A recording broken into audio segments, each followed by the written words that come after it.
Roswell, Alien Interview. The letter from Mrs. McElroy. Dear Lawrence, I'm typing this letter to you on my old Underwood typewriter that I bought after I was discharged from the Army. Somehow it seems like a fitting contrast to the subject of this letter and the documents you will find enclosed in this envelope.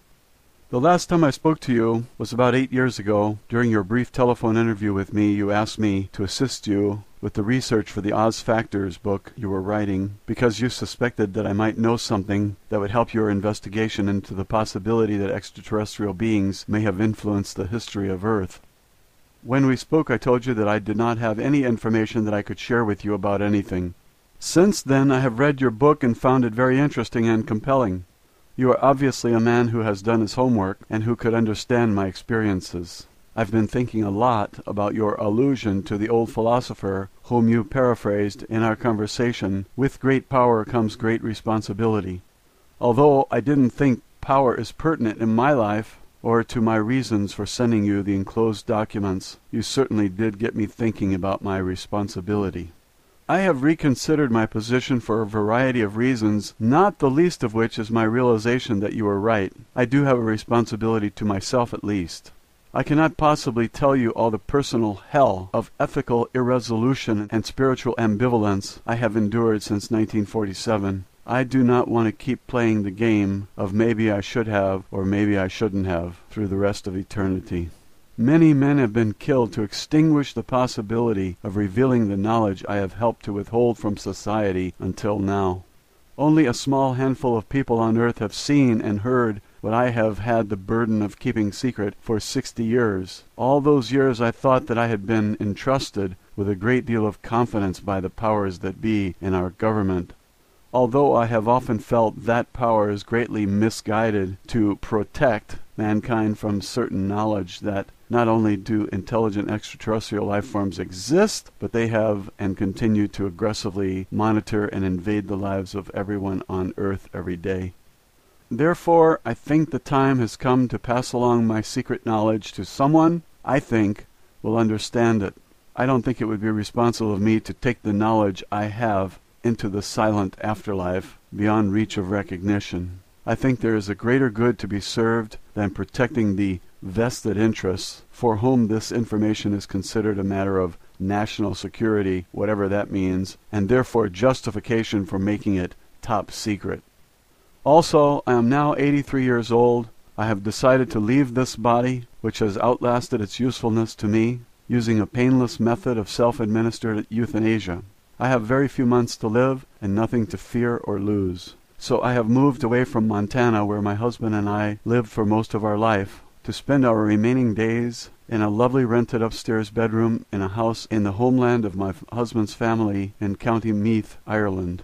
I will die not far from the great mound at Noth and Doth, the fairy mound of darkness. These are sacred cairns, or massive stone structures that were erected about 3700 BCE and engraved with indecipherable hieroglyphs about the same time as the pyramids or other inexplicable stone monuments were being built all over the earth.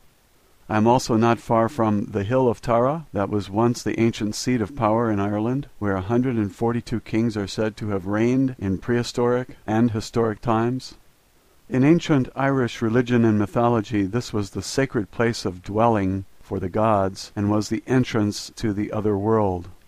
St. Patrick came to Tara to conquer the ancient religions of the pagans. He may have suppressed the religious practices in the area, but he certainly did not have any impact on the gods who brought these civilizations to Earth, as you will discover when you read the documents enclosed.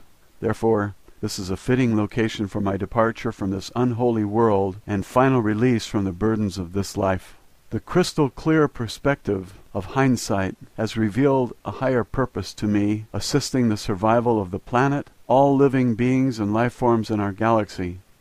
The status quo of our government establishment has been to protect the people from knowledge of such matters. In fact, the only protection afforded by ignorance and secrecy is to hide the private agenda of those in power to enslave others, and by doing so, to disarm every perceived enemy and ally through superstition and stupidity.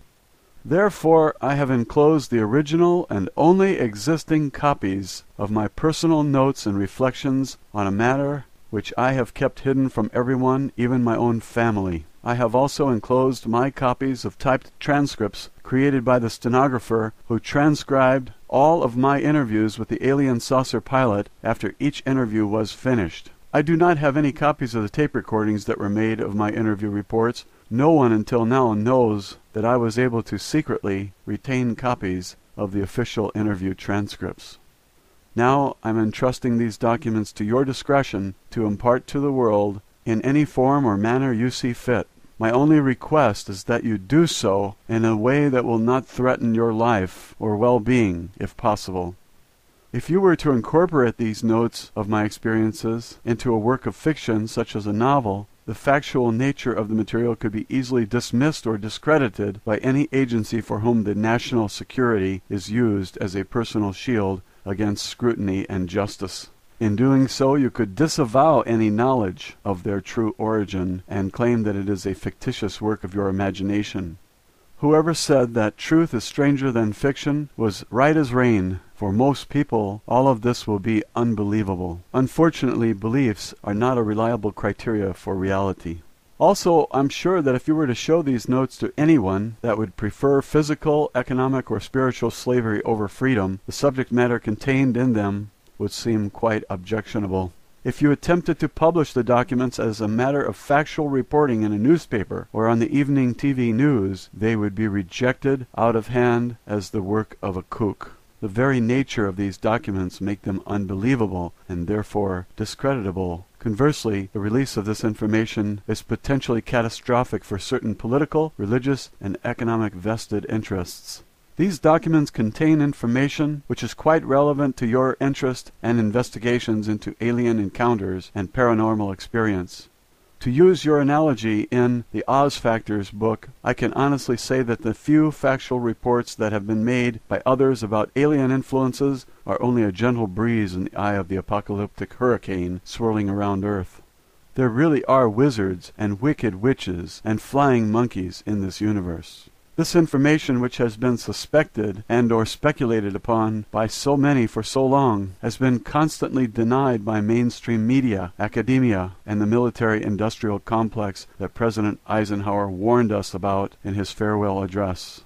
As you know, in July 1947, the Roswell Army Airfield, RAAF, issued a press release stating that personnel from the field's 509th Bomb Group had recovered a crashed flying disc from a ranch near Roswell, New Mexico, sparking intense media interest. Later that same day, the commanding general of the 8th Air Force stated that Major Jesse Marcel, who was involved with the ordinary recovery of the debris, had recovered only the tattered remnants of a weather balloon. The true facts of the incident have been suppressed by the United States government since then. You may not know that I was enlisted in the U.S. Women's Army Air Force, WAC, Medical Corps, which was a part of the U.S. Army back then. I was assigned to the 509th Bomb Group as a flight nurse at the time of the incident.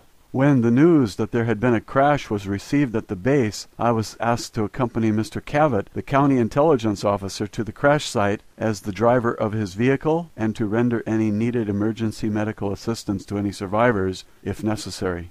Therefore, I briefly witnessed the wreckage of an alien spacecraft as well as the remains of the several alien personnel aboard the craft who were already dead. When we arrived, I learned that one of the personnel on board the craft had survived the crash and was conscious and apparently uninjured. The conscious alien was similar in appearance but not the same as the others. None of the other personnel present could communicate with the survivor, as the being did not communicate verbally or by any recognizable signs. However, while I examined the patient for injuries, I immediately detected and understood that the alien being was attempting to communicate with me by mental images or telepathic thought, which projected directly from the mind of the being. I immediately reported this phenomenon to Mr. Cavett. As no other person present could perceive these thoughts and the alien seemed able and willing to communicate with me, it was decided after a brief consultation with a senior officer that I would accompany the surviving alien back to the base.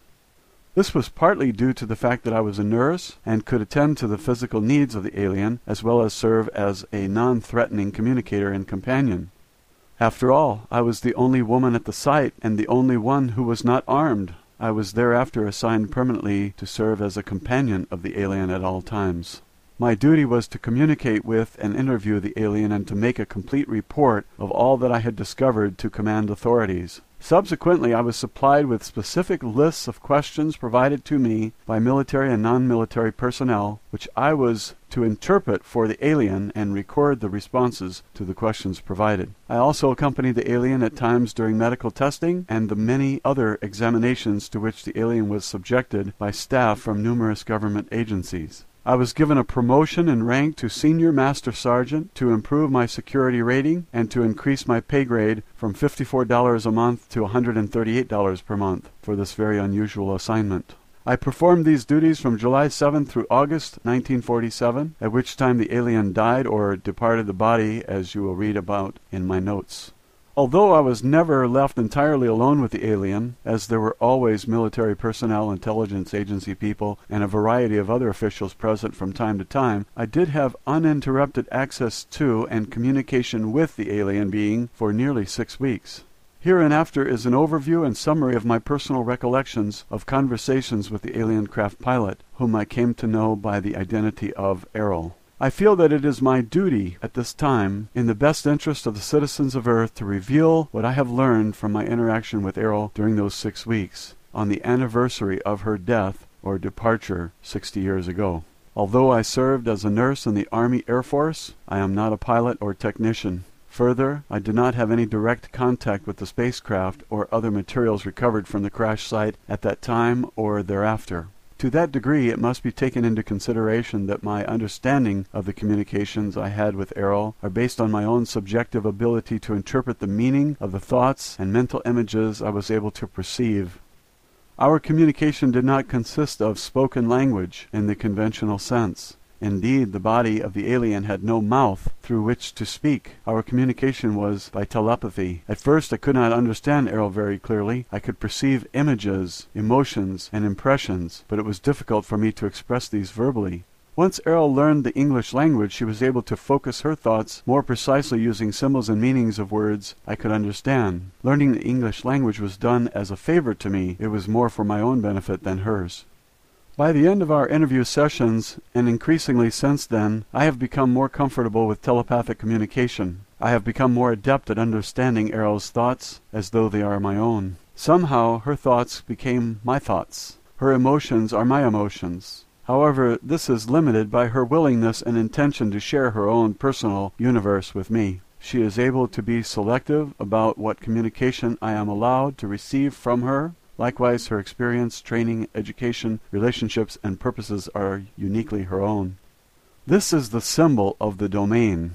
The domain is a race or civilization of which Errol, the alien I interviewed, is an officer, pilot, and engineer serving in the Domain Expeditionary Force. The symbol represents the origin and unlimited boundary of the known universe, united and integrated into a vast civilization under the control of the domain. Errol is currently stationed at a base in the asteroid belt, which she refers as a space station in the solar system of Earth. First and foremost, Errol is herself. Secondarily, she voluntarily serves as an officer, pilot, and engineer in the Domain Expeditionary Force. In that capacity, she has duties and responsibilities, but she is at leave to come and go as she pleases also. Please accept this material and make it known to as many people as possible. I repeat that it is not my intention to endanger your life with the possession of this material, nor do I really expect you to believe any of it either. However, I do sense that you can appreciate the value that such knowledge may have to those who are willing and able to face the reality of it. Mankind needs to know the answers to questions which are contained in these documents. Who are we? Where did we come from? What is our purpose on Earth? Is mankind alone in the universe? If there is intelligent life elsewhere, why have they not contacted us? It is vital that people understand the devastating consequences to our spiritual and physical survival if we fail to take effective action to undo the long-standing and pervasive effects of alien intervention on Earth. Perhaps the information in these documents will serve as a stepping stone to a better future for mankind. I hope that you can be more clever, creative, and courageous in the distribution of this information than I have been. May the gods bless you and keep you. Mrs. Matilda O'Donnell McElroy, Senior Master Sergeant, Women's Army Air Force Medical Corps, retired. 100 Troytown Heights, Neven Meath, County, Meath, Ireland.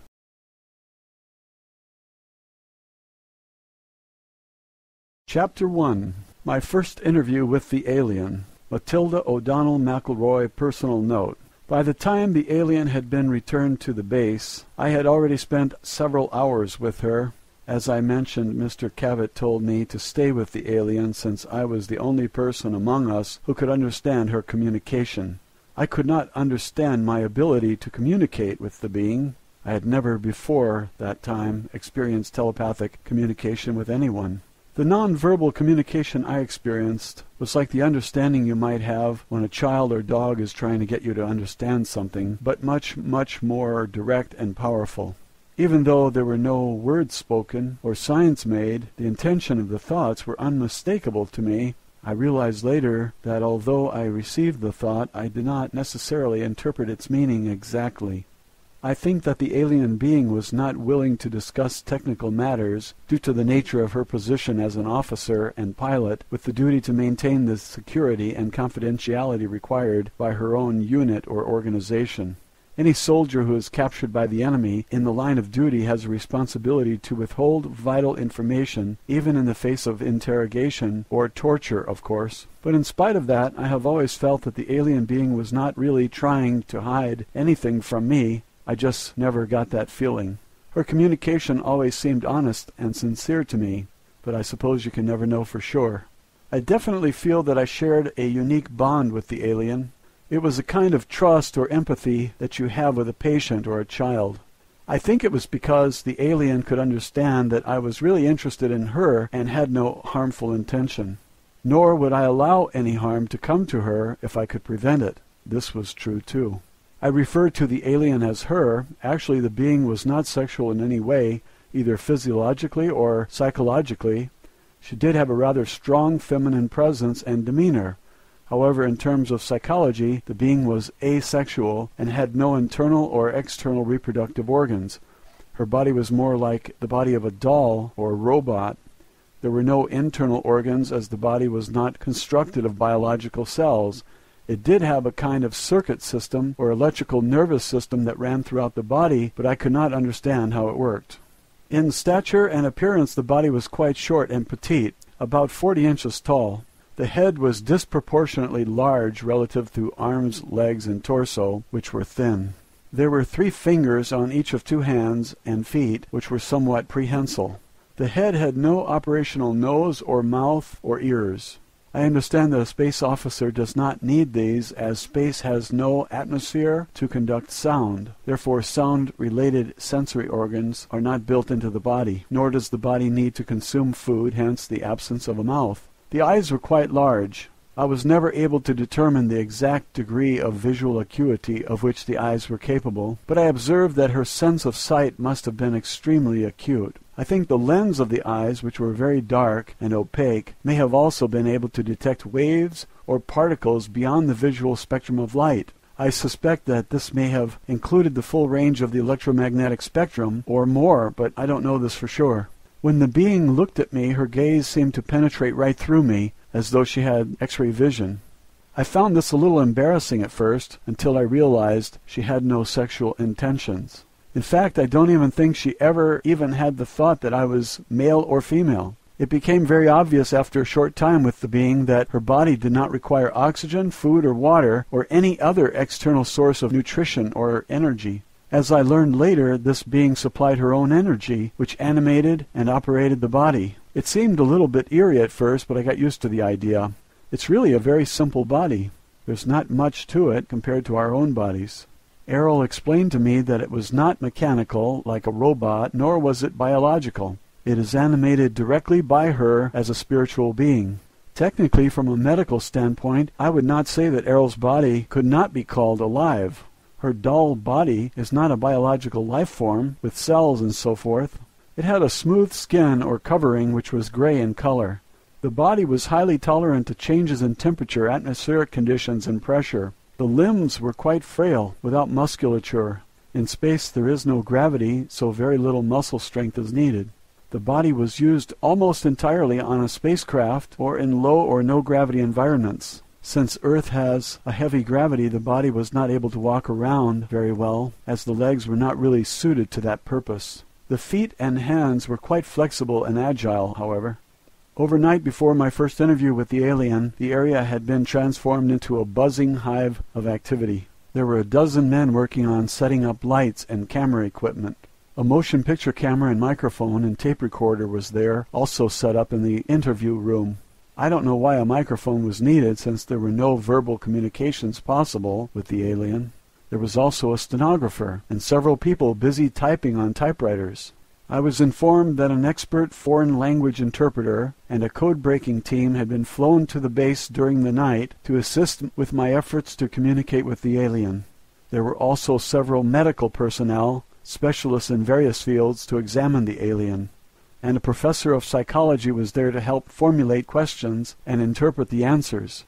As I was just a nurse, I was not considered to be a qualified interpreter, even though I was the only one there who could understand anything the alien was thinking. There were many subsequent conversations between us. Each interview resulted in an exponential increase in the understanding between us, as I will discuss later on in my notes. This is the first transcript, with the answers to a list of questions provided to me by the intelligence officer at the base, which I debriefed to the stenographer immediately following the interview.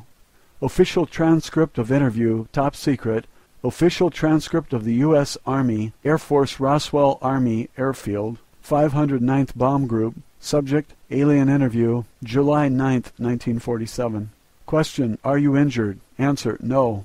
Question, what medical assistance do you require? Answer, none. Question, do you need food or water or other sustenance? Answer, no. Question, do you have any special environmental needs such as air temperature, atmospheric chemical content, air pressure, or waste elimination? Answer, no, I am not a biological being. Question, does your body or spacecraft carry any germs or contamination that might be harmful to humans or other Earth life forms? Answer, no germs in space. Question, does your government know you are here? Answer, not at this time. Question, are others of your kind going to come looking for you? Answer, yes. Question, what is the weapons capability of your people? Answer, very destructive. I did not understand the exact nature of the kind of arms or weapons that they might have, but I did not feel that there was any malevolent intention in her reply, just a statement of fact. Question, why did your spacecraft crash? Answer, it was struck by an electrical discharge from the atmosphere, which caused us to lose control. Question, why was your spacecraft in this area? Answer, investigation of burning clouds, radiation, explosions. Question, how does your spacecraft fly? Answer, it is controlled through mind, responds to thought commands. Mind or thought command are the only English language words I can think of to describe the thought. Their bodies, and I think the spacecraft, are connected directly to them through some kind of electrical nervous system that they control with their own thoughts.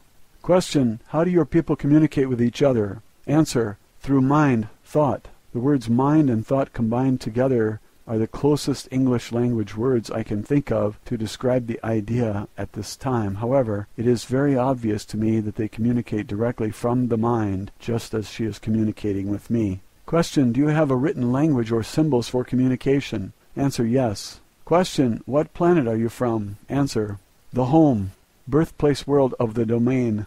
Since I am not an astronomer, I have no way of thinking in terms of stars, galaxies, constellations, and directions in space. The impression I received was of a planet in the center of a huge cluster of galaxies that is to her like home or birthplace. The word domain is the closest word I can think of to describe her concept, images, and thoughts about where she is from. It could as easily be called the territory or the realm. However, I'm sure that it was not just a planet or a solar system or a cluster of stars, but an enormous number of galaxies. Question, will your government send representatives to meet with our leaders? Answer, no. Question, what are your intentions concerning Earth?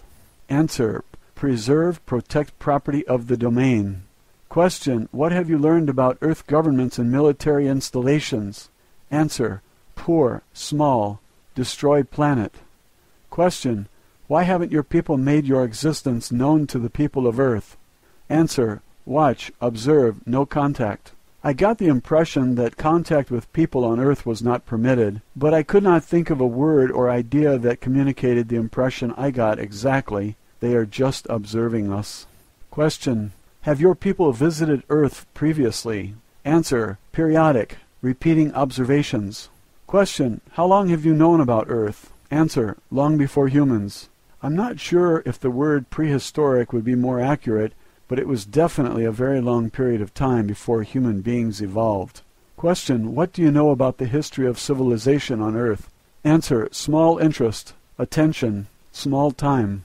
The answer to this question seemed very vague to me. However, I perceived that her interest in Earth history is not very strong, or that she did not pay much attention to it. Or maybe, I don't know. I really didn't get an answer to the question. Question: can you describe your home world to us? Answer: place of civilization, culture, history, large planet, wealth, resources always, order, power, knowledge, wisdom, 2 stars, 3 moons. Question: what is the state of development of your civilization? Answer: ancient, trillions of years, always, above all others, plan, schedule, progress, win, high goals, ideas. I use the number trillions because I am sure that the meaning was a number larger than many billions. The idea of the length of time she communicated is beyond me. It's really closer to the idea of infinity in terms of Earth years. Question: do you believe in God?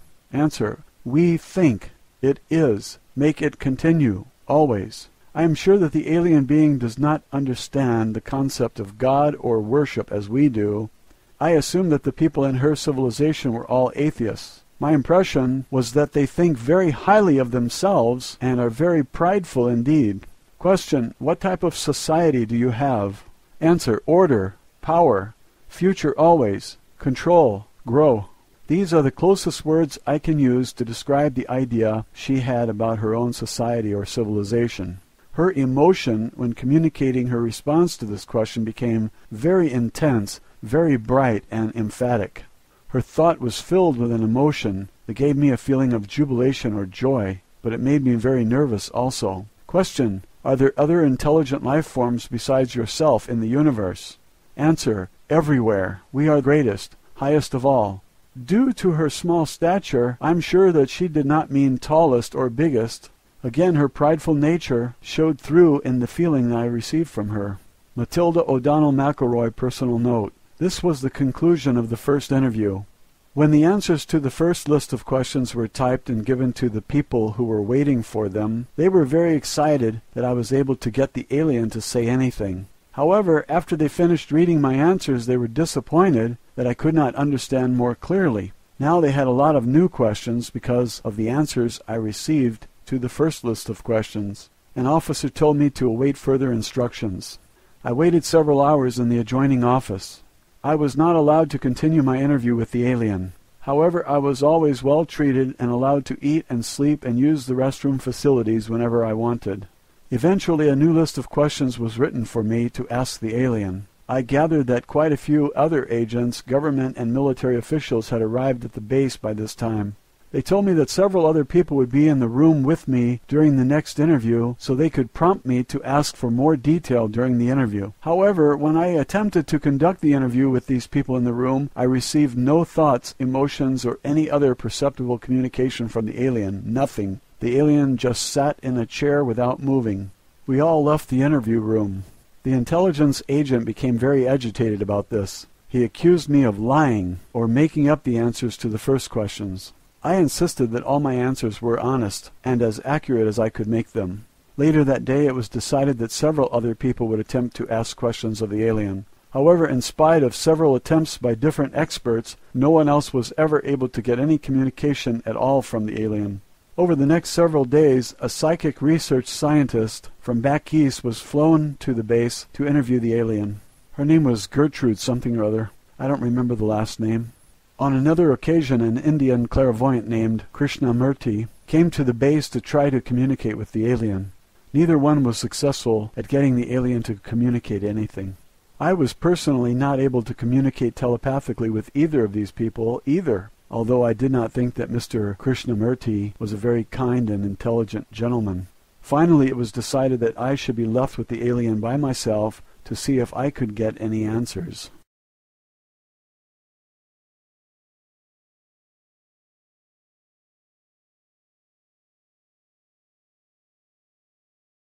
Chapter 2, my second interview. In the next interview, I was told to ask the alien only one question. Official transcript of interview. Top secret. Official transcript of the U.S. Army Air Force, Roswell Army Airfield, 509th Bomb Group. Subject, alien interview, July 10th, 1947. Question. Why have you stopped communicating? Answer. No stop. Others. Hidden. Covered. Secret fear. The alien cannot communicate with them because they were afraid of her or did not trust her. And it is clear to me that the alien is not aware that some people have secret intentions toward her and are hiding their real thoughts. It is equally obvious to me that the alien does not have even a tiny bit of fear of us, or anything else for that matter. Matilda O'Donnell McElroy, personal note. I pondered the words I chose to convey the meaning of the alien's thoughts very carefully before reporting to the stenographer and the people who were waiting anxiously in the other room. Personally, I never suffered any fear or misapprehension about the alien whatsoever. I was very, very curious and excited to learn anything and everything I could about her and from her. However, like the aliens, I did not have much trust or confidence in the agents or authorities who were controlling my interviews. I had no idea what their intentions toward her might be. However, I am sure that the military officers were very, very nervous about having an alien spacecraft and pilot on their hands. At that moment, my greatest worry was how to more clearly understand the thoughts and ideas of the alien. I think that I was doing pretty well as a telepathic receiver, but not as good as a telepathic sender. I wanted desperately to figure out a better way to communicate with the alien, in a way that would enable the growing legion of government officials to understand her more directly, without having to rely on my interpretation of her thoughts.